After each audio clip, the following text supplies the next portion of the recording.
Hi everyone, welcome to మన హలియాస్ channel. ఈ week నేను ఒక మంచి స్పెషల్ రెసిపీతో మీ ముందుకు వచ్చేసాను. అదేంటనుకుంటున్నారా? Chicken fry dum biryani. ఈ రెసిపీని ఫస్ట్ ఫ్రై చేసి చికెన్ని ఇలా కర్రీగా ఉండిందంట. అమ్మ ఇప్పుడు మీకు ఆ రెసిపీ కూడా చెప్తుంది. అండ్ ఇప్పుడు మనం బిర్యానీ చేస్తాము. సో ప్రాసెస్లోకి వెళ్ళిపోదాము. ఫస్ట్ ఫ్రై చేయడానికి ఏమేమి చేసిందో అమ్మ చెప్తుంది. అమ్మ చెప్పు. హాయ్ అండి, ఈరోజైతే చికెన్ ఫ్రై బిర్యానీ దమ్ బిర్యానీ చేస్తున్నాం అనుకున్నాను, కానీ సారీ ఇది తీయడం అవ్వలేదు. ఫస్ట్ చికెన్ని మ్యాగ్నేట్ చేసేసుకోవాలండి. మనం నీటితోటి మ్యాగ్నేట్ చేసుకున్న తర్వాత ఒక 1 అవర్ ఉంచుకోవాలి ఫ్రిడ్జ్లో. అయిన తర్వాత ఇక ఆయిల్ పెట్టి మనం కొంచెం పీసెస్ని ఫ్రై చేసేసుకుని మంచిగాను, మరియు ఎక్కువ డీప్ ఫ్రై అవ్వకూడదని లైట్ ఫ్రై చేసుకున్న తర్వాత అప్పుడు మనకి అంటే రైస్ ఎంతైతే క్వాంటిటీ తీసుకుంటామో దాన్ని బట్టి ఒక 1 కేజీకి అనుకోండి, ఒక పాయలు ఉల్లిపాయలు, పెద్ద పాయలు అయితే కనుక ఒక 10 అలా తీసుకొని గ్రేవీ కోసం ఉల్లిపాయలు చిన్న ముక్కలుగా చేసి ఉల్లిపాయలు, పచ్చిమిరపకాయలు, మసాలా దినుసులు అన్నీ వేగించిన తర్వాత అప్పుడు దాంట్లో కొంచెం అల్లం వెల్లుల్లి పేస్ట్ కూడా వేసుకొని ఇవి కూడా చికెన్ ఫ్రై చేసాం కదండి, ఆ ఫ్రై ముక్కలు దీంట్లో వేసేసుకున్న తర్వాత కొంతసేపు మగ్గనిచ్చి ఇదిగోండి ఉప్పు, కారం, పసుపు వేసిన తర్వాత నేను ఒక 4 టమాటాలు వేసాను. ఇదిగోండి టమాటాలు కూడా ఏమీ కనిపించట్లేదు, బాగా మెల్ట్ అయిపోయినాయి. ఇది ఇలాగా ఈ ప్రాసెస్లో ఈ కర్రీని ప్రిపేర్ చేసుకుని పక్కన పెట్టుకోవాలి. మరి నెక్స్ట్ ప్రాసెస్ బిర్యానీ ప్రాసెస్కి వెళ్దామండి. ఇదిగోండి కొత్తిమీర కట్ చేసి వేసుకున్నాను, దింపేసుకున్నాను. ఇప్పుడు దీన్ని మనకి అయిపోయినట్టు కర్రీ పక్కన పెట్టేసుకుందాం. ఇదిగోండి ఇప్పుడు బిర్యానీకి గిన్నె పెట్టేసుకున్నాము. దీంట్లో ఇప్పుడు ఇందాక నేను చికెన్ ఫ్రై చేశాను కదా ఆ ఆయిల్ని నేను అంటే టేస్ట్ ఉంటుందని చెప్పేసి కొంచెం ఆ ఆయిల్ ఉంటే వేసాను. దీనికి కొంచెం మనం ఫ్రెష్ ఆయిల్ కూడా యాడ్ చేసుకుందాము. నెయ్యి ఉంటే కూడా నెయ్యి వేసుకోండి, నాకైతే అవైలబుల్గా లేదు నెయ్యిని, అందుకని నేను స్కిప్ చేస్తున్నాను.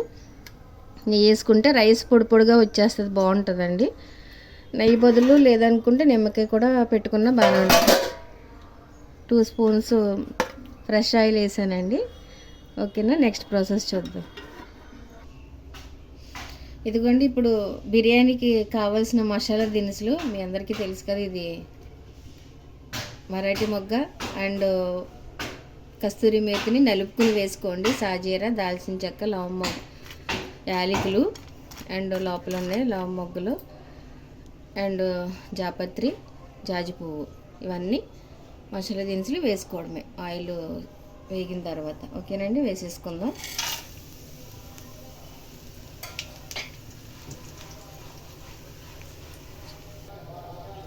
ఇదిగోండి కొంచెం బిర్యానీ ఆకులు కూడా వేసుకుందాం. తర్వాత కొంచెం జీడిపప్పు యాడ్ చేసుకుందాం. కొంచెం ఇవన్నీ కూడా వేగనిచ్చుకుంటే సరిపోతుంది. ఇవి వేగినాయండి. ఇది ఒక చిన్న ఆనియన్స్ 4 వేసుకున్నాను, ఒక 6 పచ్చిమిరపకాయలు వేసుకున్నాను.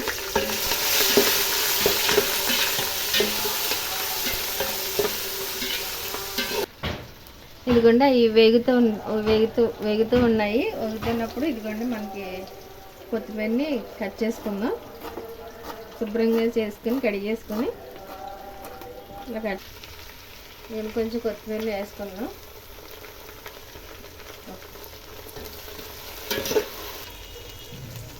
అదిగోండి ఇప్పుడు ఇది ఎంత వేగిపోయింది కదండి. ఇప్పుడు దీంట్లోకి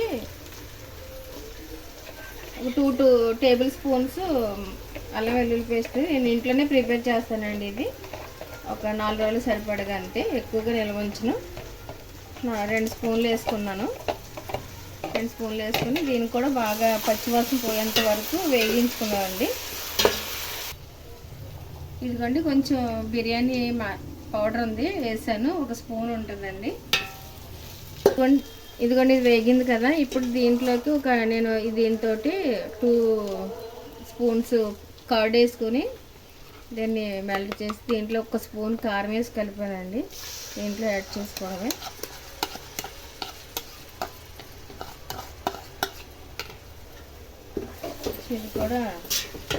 ఇది కూడా వేగిన తర్వాత ఇప్పుడు మనం వాటర్ యాడ్ చేసుకుందాం. ఇదిగోండి వేగిపోయింది. దీంతో నేను రైస్ తీసుకున్నాను దీని నిండా కూడా.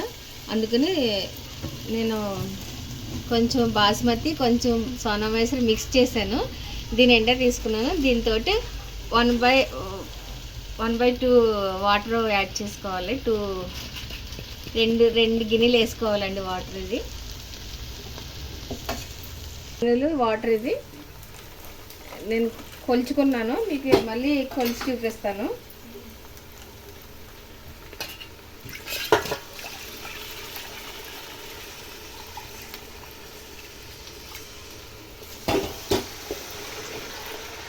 ఒకటండి, ఇది ఒకటి, కరెక్ట్గా 2. ఇంతే రైస్ వేసాను, ఇలాగే వేసాను నేను.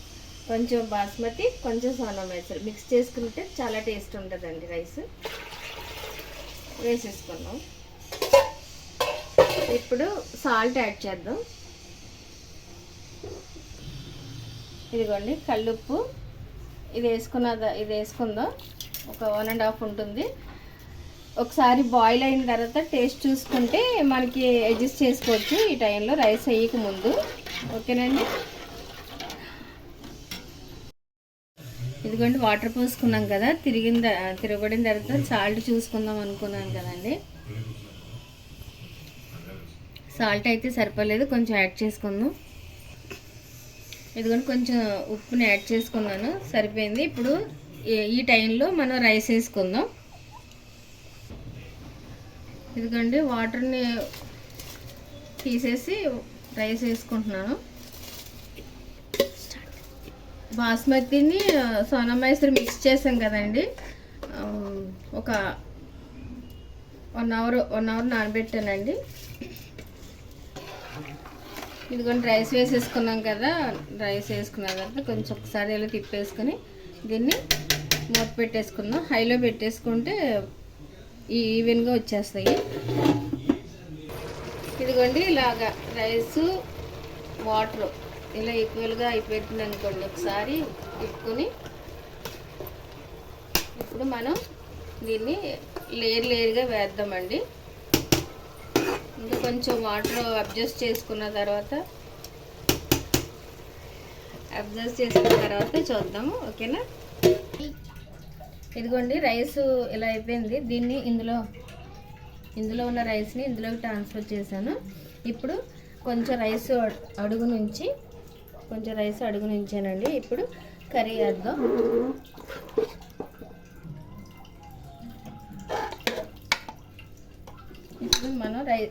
ఇప్పుడు మనం రైస్ని కర్రీని ఇలా స్ప్రెడ్ చేసి కొంచెం రైస్ని యాడ్ చేద్దాం.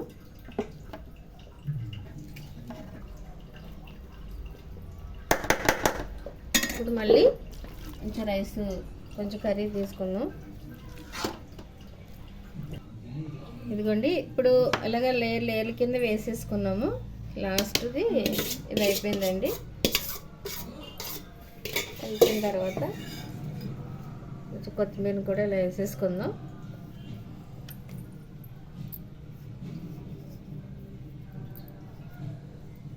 వేసేసుకున్నాక ఇప్పుడు రిమైనింగ్ కర్రీ ఉందండి. ఇది మాకు బిర్యానీ యాక్చువల్గా మార్నింగ్, ఇప్పుడు ఈవినింగ్ కూడా నైట్ కూడా అనుకున్నాం. మేబీ ఉంటే ఓకే, లేదంటే వైట్ రైస్ చేసుకుని ఇది కూడా యాడ్ చేసుకుంటాము. ఓకేనా. ఇది ఇంతటితో కంప్లీట్ అయిపోయినట్టండి.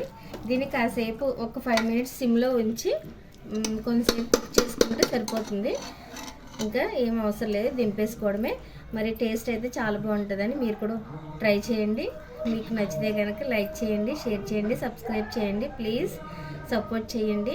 అలాగే ఏదైనా మిస్టేక్స్ ఉంటే కనుక మాకు కామెంట్ చేయండి. మీకు ఎలాంటి రెసిపీస్ ఇంకా చాలా తెలుసు నాకు, మీకు కావాలంటే కామెంట్ చేయండి.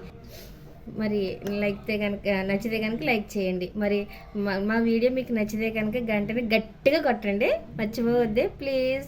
Thank you.